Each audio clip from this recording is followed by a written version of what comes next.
আচ্ছা, আপনি কি গরুর দাঁত চিনেন?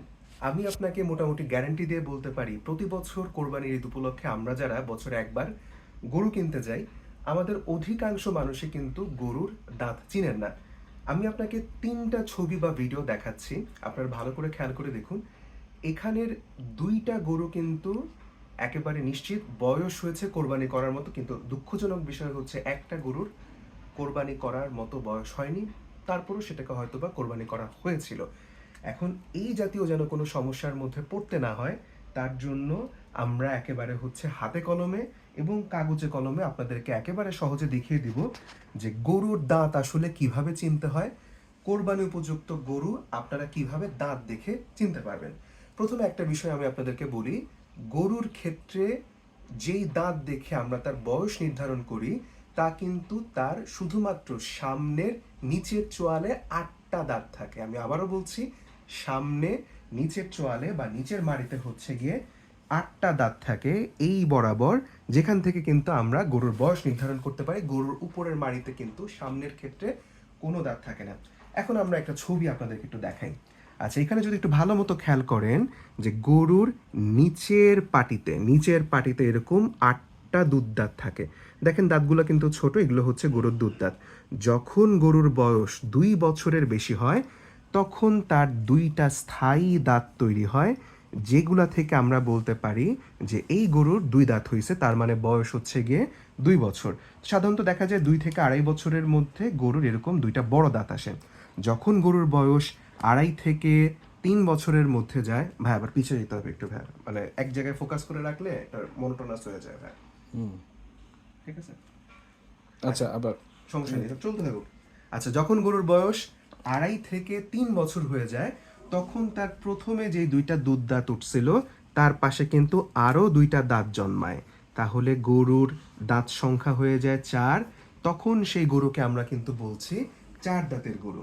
এরপর যখন গরুর বয়স ৩ বছর থেকে ৩.৫ বছর হয়, তখন কিন্তু ওই ৪ দাঁতের পাশে আরও ২টা দাঁত গজায়। তখন তার মোটমাট দাঁতের সংখ্যা হচ্ছে ৬টা। তো আমরা যদি হিসাব করি, প্রথমে এই ২টা গজাইলো ২টা, তারপরে এই ২টা গজাইলো ৪টা, তারপরে এখানে ২টা গজাইলো, তাহলে আসলো ৬টা। এরপরে দেখা যায় গরুর বয়স যখন ৪ বছর হয়ে যায়, তখন কিন্তু তার নিচের যে মাড়ি ছিল, সেখানে কিন্তু ৪টাই স্থায়ী দাঁত চলে আসে। এবং আস্তে আস্তে গরুর বয়স যখন বেড়ে যায়, গরু যখন বুড়া হয়ে যায়, তখন কিন্তু তার এই স্থায়ী ৮টা দাঁত আস্তে আস্তে ক্ষয়প্রাপ্ত হয়। এবং আপনারা কিন্তু এখানে দেখলেই বুঝতে পারবেন যে যে ক্ষয়ে গিয়েছে, ক্ষয়ে গিয়েছে, ক্ষয়ে গিয়েছে। আরেকটা ছবি আমরা আপনাদেরকে দেখাই। এই যে, এখান থেকে এখন আপনারা জিনিসটা অনেক সহজেই ধরতে পারবেন যে গরুর দুধ দাঁত, এগুলো এগুলো দুধ দাঁত, সামনে বড় ২টা হচ্ছে স্থায়ী দাঁত। আবার যদি আমরা এখানে খেয়াল করি, এই কোণার এগুলো দুধ দাঁত, এই কোণার এগুলো দুধ দাঁত। বড় যেই দাঁতগুলা, স্থায়ী শক্ত যে দাঁতগুলা, সেগুলা কিন্তু বয়স নির্ধারিত দাঁত। ৪ দাঁত মানে গরুর বয়স প্রায় ৩ বছর হয়ে গেছে। এই ছবিটা যদি আমরা খেয়াল করে দেখেন, এখানে প্রত্যেকটা দাঁতই মোটামুটি বড় হয়ে গেছে, শক্ত হয়ে গেছে, ৮ দাঁত হয়ে গেছে, তার মানে গরুর বয়স ৪ বছর হয়ে গেছে। আর যখন গরুর দাঁত ক্ষয়প্রাপ্ত হয়ে যাবে, তার মানে তার বয়স কমপক্ষে ৫ বছর।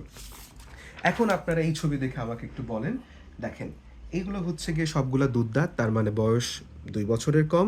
দুধ দাঁত থেকে ২টা বড় দাঁত হইল, তার মানে বয়স ২ থেকে ২.৫ বছরের মধ্যে। ৪টা দাঁত হলো, তার মানে বয়স মোটামুটি ধরা যায় ৩-এর কাছাকাছি চলে আসছে। ৮টা দাঁত হয়ে গেল, ৪ বছর হয়ে গেছে। এরকম করে আমরা বুঝতে পারবো। আরও সহজ করে দেই, দেখেন আরও একটা ফিগার আমি আপনাদেরকে দেখাই, আপনারা সবাই দেখেই নিশ্চয়ই বুঝতে পারতেছেন সবগুলা দুধ দাঁত। দেখেন, এরপর যখন ২ দাঁত হইল, ২টা বড় দাঁত আসলো। যখন ৪ দাঁত হলো, 4টা বড় দাঁত আসলো। এটা কি ফ্রন্ট সাইড আর ব্যাক সাইড দাঁতের? হ্যাঁ, এটা সামনের দিকে দেখানো হচ্ছে। আর এটা যে দাঁত আমরা যদি ব্রাশ করতে যাই, ভেতরের দিকে যে অংশটা দেখা যায়, সেই অংশটা। ওকে। আচ্ছা, এবার একটু একেবারে মেডিকেলের যে বইগুলো আছে, গরু সংক্রান্ত যে মেডিকেলীয় বইগুলো আছে, সেখান থেকে সরাসরি তুলে আনা ছবি। যে সামনের দিকে একেবারে সবগুলা দুধ দাঁত যখন থাকবে, সেটাকে আমরা জিরো টুথ বলবো। ২টা আসলো, দুই দুই দাঁত বলবো। ৪টা বড় দাঁত হইলো বা স্থায়ী দাঁত হইলো, ৪ দাঁত বলবো। এটা আমরা বলবো। এইটার আর লাগবে না, লাগবে না, এটা দেখে আপনারা নিশ্চয়ই বুঝতে পারবেন। প্রয়োজনীয় যে জিনিসগুলো সবগুলোই আমরা আমাদের ভিডিও ডেসক্রিপশনে দিয়ে রাখবো। এবং এটা একেবারে আমাদের বই থেকে তুলে আনা। এই বইয়ের বিষয়গুলোকেই সহজ করে আমরা কিন্তু এই স্লাইডগুলোর মধ্যে দেখাই দিলাম। আচ্ছা, এখন প্রশ্ন হচ্ছে কোরবানি কার উপর ওয়াজিব? তা আমরা ধরে নিব যে ১০ জিলহজ ফজর থেকে 12ই জিলহজ সূর্যাস্ত পর্যন্ত যাদের নিসাব পরিমাণ সম্পত্তি থাকবে তাদের উপরে কিন্তু কোরবানি করা ওয়াজিব। কোরবানি করা কিন্তু ফরজ নয়, কোরবানি করা কিন্তু হচ্ছে ওয়াজিব। যাই হোক, এই বিষয়টা আপনারা জানতে চাইলে কাদের উপর আসলে হচ্ছে, যাদের উপর জাকাত হয় তাদের উপর অ্যাকচুয়ালি হচ্ছে কোরবানি করাটা ওয়াজিব হয়ে যায়। তো এই নিসাব জিনিসটাকে সেই সংক্রান্ত একটা ভিডিও আমি ডিসক্রিপশন বক্সে দিয়ে রাখবো বা আপনাদের কমেন্ট সেকশনে দিয়ে রাখবো। আচ্ছা, এখন প্রশ্ন হচ্ছে আরেকটা, যে কোরবানি পশুর বয়স কমপক্ষে কত হইতে হবে? আমরা মনে রাখবো যে যদি আমরা উট কোরবানি করি, উটের ক্ষেত্রে কমপক্ষে বয়স হইতে হবে হচ্ছে গিয়ে 5 বছর। যদি সেটা গরু বা মহিষ হয় তাহলে তার বয়স হইতে হবে কমপক্ষে 2 বছর। ছাগল, ভেড়া, দুম্বার ক্ষেত্রে কমপক্ষে হচ্ছে 1 বছর হবে, এরকম একটা বিষয়। এছাড়াও দেখা যায় অনেক ক্ষেত্রে কোরবানি হাটে অনেকে অনেক জীর্ণ শীর্ণ পশু নিয়ে আসেন বা ত্রুটিপূর্ণ পশু নিয়ে আসেন। ত্রুটিপূর্ণ পশু কিন্তু কোরবানি হবে না। পশু দুর্বল হলে কিন্তু সেই পশু কিন্তু কোরবানি করা জায়েজ না। এই সংক্রান্ত যেই ইনফরমেশনগুলো আছে আমি ভিডিওর কমেন্ট সেকশনে দিয়ে রাখবো। এই হচ্ছে বিষয়। আমরা চেষ্টা করব আমাদের কোরবানি আমাদের হৃদয় থেকে করার জন্য। আমরা চেষ্টা করব আমাদের কোরবানি সহি শুদ্ধভাবে আমাদের হালাল ইনকামে দিয়ে করার জন্য। বংশমর্যাদাপূর্ণ গরু, কোটি টাকা দামের গরু বা লাখ টাকা দামের গরু কোরবানির মুখ্য উদ্দেশ্য হতে পারে না। কোরবানির মুখ্য উদ্দেশ্য হবে আপনি আপনার হালাল ইনকাম দিয়ে কতটা সঠিকভাবে হৃদয় থেকে আল্লাহ রাস্তায় পশুকে কোরবানি করতে পারলেন। ভিডিওটি দেখার জন্য অনেক ধন্যবাদ। আমি চেষ্টা করেছি আমার সমস্ত ইনফরমেশন অথেন্টিক রাখার জন্য। তারপরে যদি কোনো ভুল ত্রুটি হয়ে থাকে আমি আপনাদের কাছে অগ্রিম ক্ষমা প্রার্থী। আপনারা কোনো ভুল ত্রুটি পেলে আপনারা কমেন্ট সেকশনে আমাকে ধরিয়ে দিতে পারেন। আমি যে কোনো সমালোচনা গ্রহণ করতে সবসময় প্রস্তুত রয়েছে। আপনারা ভালো থাকবেন, সুস্থ থাকবেন। মহান আল্লাহ রাব্বুল আলামিন আমাদের কোরবানি কবুল করে নিন। আমিন। আসসালামু আলাইকুম ওয়া রাহমাতুল্লাহি ওয়া বারাকাতুহু।